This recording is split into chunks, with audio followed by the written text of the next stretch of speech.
Hey guys, my name is Ebony, also Evolving Eb. I am the owner of the Vibe Collection. Our extension to the Vibe Collection is called Healing Her. It is where we're learning about DV survival, how to break our addiction to toxic relationships, how to evolve up out of the bullshit, girl. Typical day being married to this crazy man.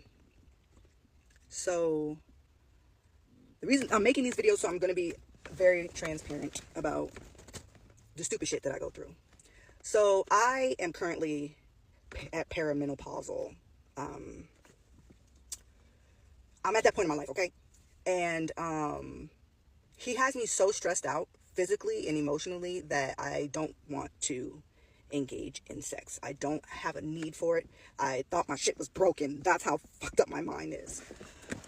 So he is the type of person to where if he makes an advance and I say no, then he'll be upset the first time or whatever. But if it's a whole 7 days and he has not had intercourse with me, he will have a fucking fit. He'll start with the silent treatment. He'll be like, I'll ask him to do something for me. He'll say no. He'll be like, don't ask me for no money because I'm not giving you none. Now, I'm not asking him for money to go shopping. I'm asking him for money for like simple stuff like groceries or to pay for prescriptions or help with my daughter's doing something. It's always something that is about the family and not about me. So, he'll go on these rants about paying something as simple as my car insurance and my cell phone bill. And he'll threaten me to stop paying it or I have to get my own. Now, quick backstory about getting my own insurance. My daughter was in an accident in my car, the first one. And I don't know how, but when I went to get my own insurance, by the time I was done, they asked for my license number and I gave them my license number, and they had asked me prior, have I ever been in an accident? And no, I had not been in an accident where I was liable. I have been hit, but I was never in an accident where I was liable. So I was telling the truth. So beforehand, they gave me a quote that was like reasonable for 2 cars. By the time I was done with the quote and I gave him my driver's license number, can you tell me why my insurance went from like $300 and something a month to $1,100 and some change, right? Then I would have had to put like a $3,000 down payment. It was ridiculous, okay? Ridiculous. Somehow, that accident was in my name. So I asked him, how was the accident in my name? Oh, I don't know. Ask my daughter. She don't know. So now I'm like, damn, like, what am I going to do now? And then if I go, now this is the crazy stuff. If I go and make my own cell phone account, then I'm hiding something. When you just told me, oh, are you trying to leave me? You just told me if I'm not fucking you, then you're not paying my bills. Now, mind you, those are the 2 bills. It's 2 bills. 2 bills. Less than $300 for my half. And you're bitching and complaining about that? He's not paying my car notes. He's not paying my personal bills, my credit card bills. He's not paying none of that. But since I say no about having relations, then he threatens to not pay my bills. My 2 bills. But if I go outside of that, he either did something to fuck me over, or he's accusing me of shit that I'm not doing. It's like you never win. Like, just because you don't want to do something. Oh, or it's somebody else. You're fucking somebody else. You're fucking somebody else. Really? When do I have the time? When do I have the time? I am a professional, okay? He will make me fire a male client if he feels threatened by them in any way. And then he'll say, I trust you, I just don't trust them. How in the hell can somebody do something to me that I don't want to happen? Oh, they can try to assault you. Too late. That's already happened to me. But you sexually coerce me all the time. You make me do things when I don't want to do them. I have to lay there and take it. That's the only time that person tells me that they love me, right?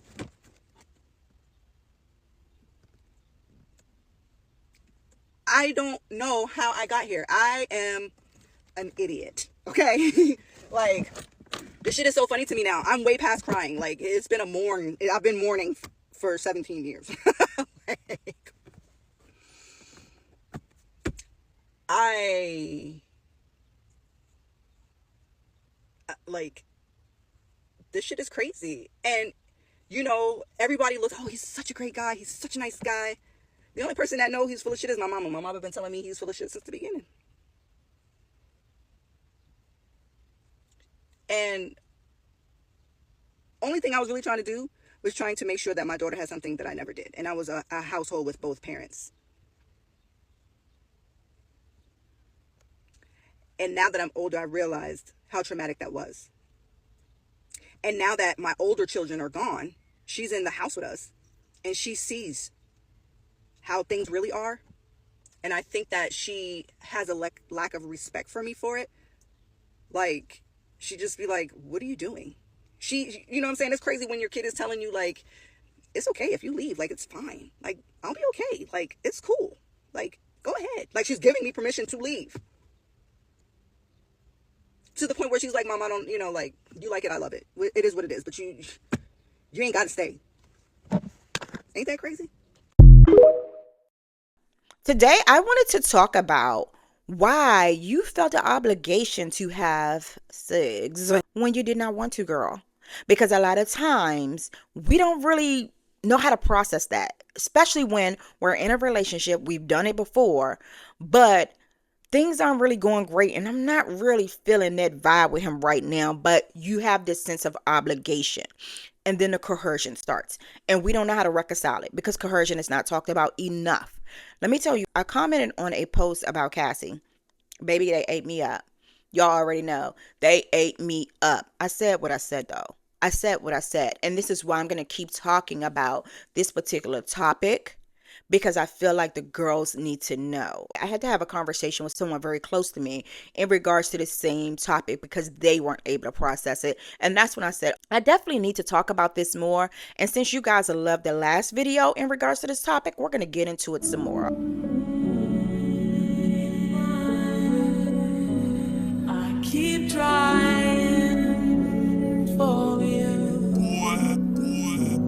I gave you all the love Let's talk about something deeply personal today. Intimacy. Sex and intimacy, y'all. But not the kind that's sacred, consensual, and full of love. I'm talking about the kind of sex that make you feel obligated. The kind you give away to avoid arguments. I know a few of y'all gave in just because, girl, it's just, you've given it to him before. Let me just give it to him again so he can leave me alone. The kind of keep the peace to survive the day. Even when your soul is screaming, girl, no, don't. If you ever walked away from sex feeling smaller, ashamed, or numb, you're not alone. You're not alone. Y'all, I didn't know what it was. I'm just going to give y'all a brief background of my story, right? I didn't find out about sexual coercion, exactly what it was, until later. But as I was in my abusive relationship, one of the things he would do is after we argued that night, he would want sex. And I think the reason why was, one, some type of validation from, if I can get her to do this, then maybe we're still on good terms, right? Or maybe this will make her feel better for what I just said to her. Like, I can't, I'm not an abuser, so I can't think like one. I'm just using this maybe as an example. But I would fight, y'all. I would push his hands away. I would fight. When I say all the way till about 3 a.m. And around 3 a.m. I would give in so that I can get 3 hours of sleep, because I have to be up at 6 o'clock to go to work in the morning. And I was a single mom of 2 kids and the only breadwinner. And again, I never thought of it as sexual coercion, right? Never thought of it like that. I knew it didn't feel right, but I never understood how to process it, which is why I'm going to continue to do these videos. I realized that once I was able to process it all, understand what sexual coercion is, that I was caught in something called the cycle of abuse. And today we're going to talk about it. We're going to heal through it and name what they never dare to call abuse. Let's talk about the hidden duty. Why some women feel obligated to have sex in a relationship, especially in abusive ones. It's layered, it's cultural, it's manipulative, And it's often survival based. And let me tell you, when I say they'll use it against you, they will. Well, if I was so bad, why did you? Y'all, Cassie, what are we watching right now online? In the comments. No one thinks about the fact that she was 19 when she got with this guy. But I detest that's a whole nother conversation. According to Dr. Judith Herman, author of Trauma and Recovery, the victim becomes emotionally attached to the perpetrator and begins to see the world through their eyes. When I say, which is the comment that I got chewed up on, y'all, when I say victims tend to adopt the traits of their abusers as a means of survival, I mean it. I mean it. So what does this look like? It looks like you believe keeping him happy will make the abuse stop. It doesn't. It doesn't. An abuser never feels like they have enough control. Their behavior is rooted in control. And it doesn't matter how much you do to try to keep him happy, he is going to always want more control. You tell yourself, maybe if I just give him what he wants, he'll be soft with me tomorrow. You can give him all that you want to give him. But if he wake up and decided he want to be an asshole, guess what you're getting? The asshole, honey. Most of his decision is nothing based on you. It's just internally. Like, I woke up today, I don't like myself. Guess what? I'm going to make sure you don't like you too. You start using your body like it's currency. Yes, I'm talking to you, sis. You start using your body like it's currency, praying for peace. And if you getting on your knees after this man done said something crazy to you, baby girl, like this video and subscribe to the channel. Because I'm about to help you stop doing that shit. Please stop doing that shit. It's not, all in all, it's not exactly your fault. But you can heal yourself out of it by starting with some accountability. You're going to be able to take some accountability in a peaceful, graceful manner when you educate yourself. Let's start with the fact that this is coercive control, sis. Therapist Shannon Thomas in Healing from Hidden Abuse says psychological abusers want your mind before your body. Once they have that, they can manipulate both. Let's get into how sexual coercion is still abuse. Let's be clear. Sex without full enthusiastic consent isn't just uncomfortable, it is abuse. He knows you don't want to do it, yet he is still going to enforce that. He can care less how comfortable you are. He can care less how much you want to do it. Any way that he can manipulate into getting into what he wants, he will. That is abuse. And yet, over 1 in 5 women in the U.S. have reported being forced or coerced into sex by a partner, according to the CDC. That number is likely higher because coercion is often invisible, and a lot of people don't understand or even know that it's a thing. You need some examples? Let's go into some examples. If you love me, you do it. You've been acting distant. Are you cheating? I can't sleep unless we have sex. Or just the silent treatment after you say no. The negative energy, the terrible treatment after you said no.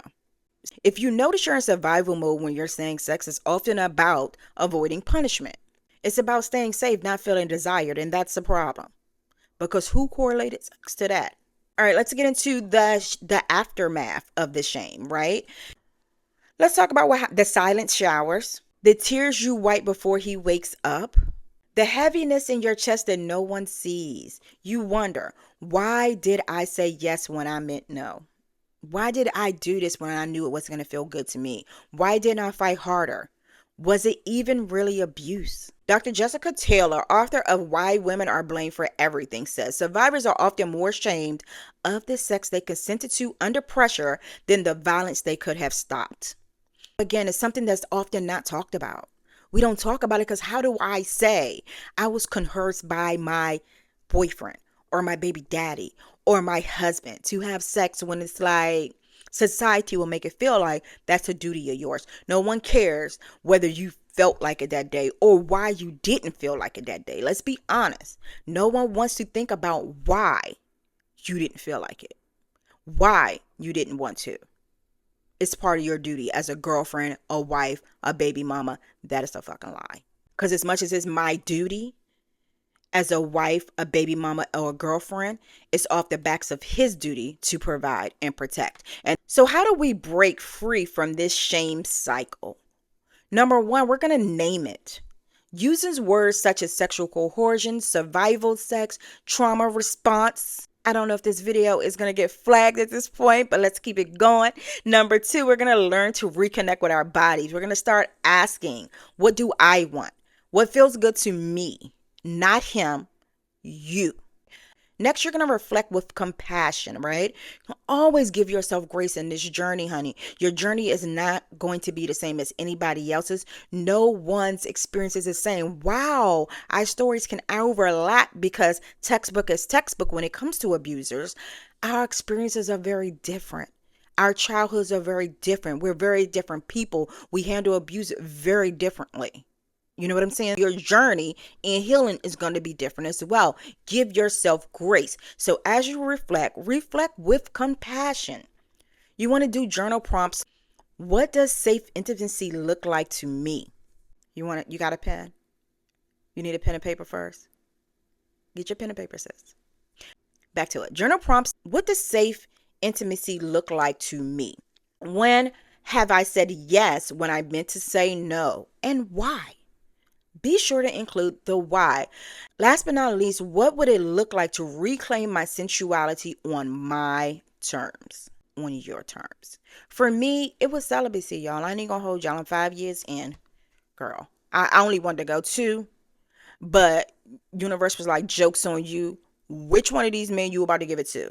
Girl, none. None. I'm not get. You don't get me on my soapbox, y'all. Celibacy has been amazing for me. Honestly, it has been very, very amazing for me. I definitely don't feel like I've been stripped of my sensuality at all. I found ways to channel that. And maybe I'll do a video. Y'all comment in the comment section whether y'all want me to do a video about my celibacy journey and the ways that I maintain my sensuality and sanity in the process. But yeah, it's just, I'm really well far past the stage of having segs off the whim. You know what I'm saying? Just to be doing it. I've worked so hard on myself, and a lot of y'all don't want to accept that it is a energy exchange. And personally, the way some of these men been moving, I do not want to exchange my energy with them. I don't want no parts of that energy. Y'all know the drill. Watch the clip and I'll be back. This is what you do. This is exactly what you do when you go over and she's playing games. Ready? Begin scene. What you mean? You really not gonna let me hit? You for real? Alright. No, I don't wanna watch no movie. The fuck is a movie? Don't touch me. Now let's put this into perspective, shall we? This waste of pre-cum, somebody who's probably raised by a woman. All to coach men on how to sexually coerce women. And not only is it still up, it has 117,000 motherfucking likes. Receive that. Aside from basic human decency, I've always wondered why so many men are comfortable manipulating, badgering, and forcing women into intercourse. Because part of what makes it fulfilling is having a partner that's just as passionate and enthusiastic about it as you are. So why do y'all want it so desperately from women who don't want to do it? I'll answer that. It's because a lot of men view sex as something that happens to women rather than with women. This is why they're okay with sexualizing us, but not us sexualizing ourselves. And this is why they fail to recognize the importance of consent.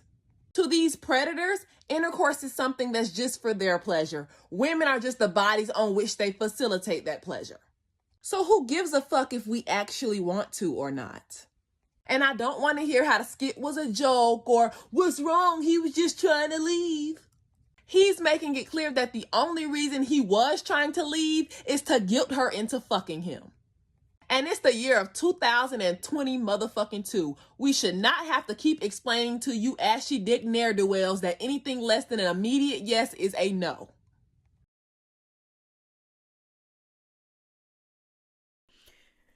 Anyway, last but not least, get support. This is exactly why I created Healing Her, a safe space to unlearn, to heal, and to rise. Because your body was never meant to be used for negotiation. And I need y'all to know that. It was meant to be honored, respected, desired, not used. If this video touched you, If you're realizing things you've never realized before, if it's made sense for the situation that you're in, don't forget to like it so that other girls can get the video as well. YouTube can push it out so we all can live a better life knowing. As much as I would love to check these men, at the end of the day, I'd rather spend my energy educating women so we can avoid some of the things that we have experienced and so we can help the nieces avoid some of the shit too. I've been really struggling with this Diddy Cassie trial, and I'm having to take a break. I think for a lot of domestic violence, psychological abuse, sexual abuse survivors, the commentary, the testimony reminds people of things they've experienced. And some of the things that Cassie has testified to have given language for experiences I've had. I recognize that sexual coercion is real. It starts when somebody asks in a very light way if you're into something. They won't be mad if you are cool with something and you have a big reaction and you go, absolutely not. No, that's not, I'm not in. No, that's not something I want to do. And they back off. Oh, I understand. Yeah, I was just asking. I wasn't proposing anything. I just wanted to know what you thought about situations like that or people who did that kind of thing. And then they go on being Prince Charming, harming, doing all kinds of amazing things. Uh, Gifts, trips, money, that type of thing for some of us. And then later on, they represent it. And it's typically after they've done something really nice or really, that was a big gesture. You're wide open. Your heart is open. You're feeling safe. And they represent it back to you to say, I've been thinking about this and I wonder if, that's something we can discuss. You have another, no, that's, I understand, but that's not something I'm into. I don't want to do anything like that. If people want to do that, that's on them, but that's not me. And they go, oh, I completely get it. I understand. Oh, that's right. I forgot we already talked about that a while ago. And they pull it back. And over time, you have a repeated scenario of that. Those little tests of your boundaries or tests of whether or not you're open to something. And in the middle of all of that, they want you to, hey, I'm reading this book and it's about that particular sexual thing. I want to know what your thoughts are. Hey, I'm going to send you this video. And I just want to know, if that's something, what's your thoughts? I'm not proposing. I'm not coercing. I'm not suggesting. They'll continue to kind of say that so that you're disarmed. And they keep bringing it back and back and back and back. And then they'll do something when you're extraordinarily vulnerable. It could be when you're in the middle of a sexual situation. It could be when you've lost a loved one or you're in a very emotionally raw place. And they represent it again and they tell you, my ex would never, they didn't accept me for who I am. These are things I'm really interested in doing. And I'd never done it before and I just want to try. And I trust you. I trust you with this. If this is something that you could even a little bit consider, and if that doesn't work, they've been studying you the whole time. So they know where your wounds are. If your wound is inadequacy, they start talking about people who do it, or who aren't willing to do it, aren't good enough, aren't, cool enough, aren't down enough. If your wound is abandonment, they may discard you or not respond or stonewall you for a couple of days. If your wound is betrayal, they'll present something in a way that maybe if you won't do it, then somebody else will. This is what sexual coercion is. It is very slow. It is very insidious. It happens over time. And then all of a sudden, your mind has been broken down and programmed because you have been reading, studying, hearing, and they repeat phrases over and over and over again. You know what? This isn't so bad. You know what? This is interesting. You know what? This will bring us closer together. You know what?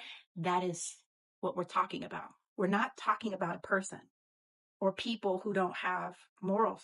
We're not talking about people with no boundaries. We're talking about people who've had their minds and psyches withered away, broken open, diminished, programmed, and conditioned.